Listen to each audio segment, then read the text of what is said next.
कुरकुरीत स्टफ मिरचीची भजी बनवण्यासाठी मी सगळ्यात आधी 5 ते 6 मिरच्या ह्या स्वच्छ पाण्याने धुवून घेतल्या। नंतर त्या मिरचीला मी मधातून कट मारला। कट हा पूर्णपणे नाही मारला, त्यामध्ये स्टफिंग व्यवस्थित प्रकारे मावेल असाच कट मारलेला आहे। नंतर आपण दुसरीकडे एका भांड्यामध्ये स्टफिंग तयार करून घेऊया। त्यासाठी मी सगळ्यात आधी 2 ते 3 उकडलेले बटाटे घेतले। नंतर त्यामध्ये चवीनुसार बारीक चिरलेली हिरवी मिरची घातली। नंतर बारीक चिरलेला कांदा घातला। त्यावरती मस्त बारीक चिरलेला टोमॅटो घालायचा।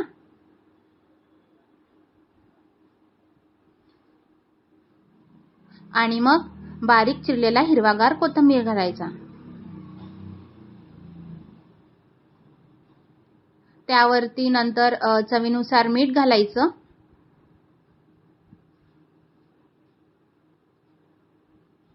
नंतर चमच्याच्या सहाय्याने सगळं हे साहित्य चांगल्या प्रकारे मिक्स करून घ्यायचं। आपण यामध्ये आपल्या आवडीनुसार मसाला पण घालू शकतो। मॅगी मसाला घातला तरी चालेल, मॅगी मसाल्याने खूप छान टेस्ट येते, किंवा स्किप केलं तरी चालेल। आता हे स्टफिंग तयार झालेलं आहे।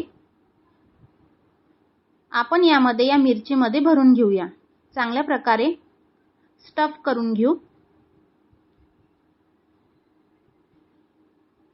पूर्ण मिरचीमध्ये स्टफिंग मावेल असं पूर्ण मिरची भरून घ्यायची।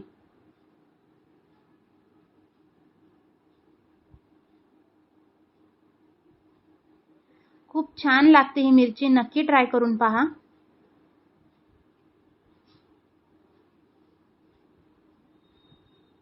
तर मिरचीमध्ये मी चांगल्या प्रकारे हे स्टफिंग भरलेलं आहे। बाकीच्या मिरचींमध्ये पण मी भरून घेतलाय। नंतर दुसरीकडे बेसनाचं बॅटर तयार करून घेऊया। त्यासाठी मी सगळ्यात आधी मीडियम साइज 1 वाटी बेसन घेतलाय। त्यामध्ये चवीनुसार मीठ घातलं, थोडीशी लाल मिरची पावडर घातली। आपण या जागी हिरवी मिरची घातली तरी चालेल। नंतर त्यावरती बारीक चिरलेला कोथिंबीर घातला आणि थोडं थोडं पाणी टाकून हे बॅटर तयार करून घ्यायचं।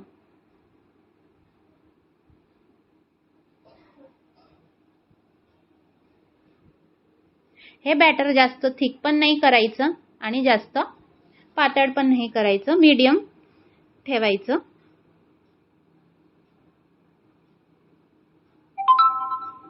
तर अशा प्रकारे हे बॅटर तयार आहे, तुम्ही बघू शकता।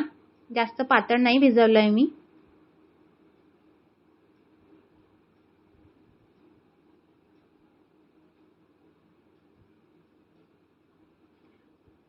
नंतर दुसरीकडे कढईमध्ये तेल घातलंय। तेल चांगल्या प्रकारे तापल्यावर आपण ही स्टफ्ड मिरची चांगल्या प्रकारे डीप फ्राय करून घेऊ।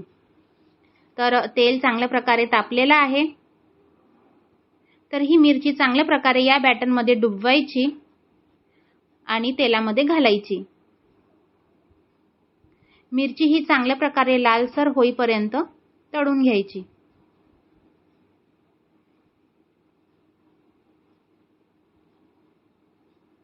ही मिरची आपण खिचडी सोबत किंवा भातासोबत पण खाऊ शकतो आणि जेवणासोबत पण खाऊ शकतो। तर अशा प्रकारे आपण बाकीच्या मिरच्या पण तळून घेऊया।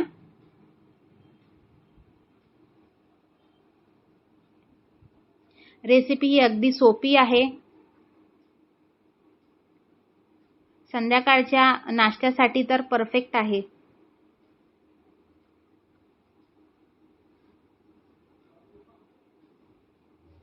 आणि जास्त ऑइली पण नाही होते। तर अशा प्रकारे कुरकुरीत स्टफ मिरची रेडी आहे। माझी रेसिपी आवडली असेल तर नक्की ट्राय करून पहा। मस्त झाली आहे मिरची।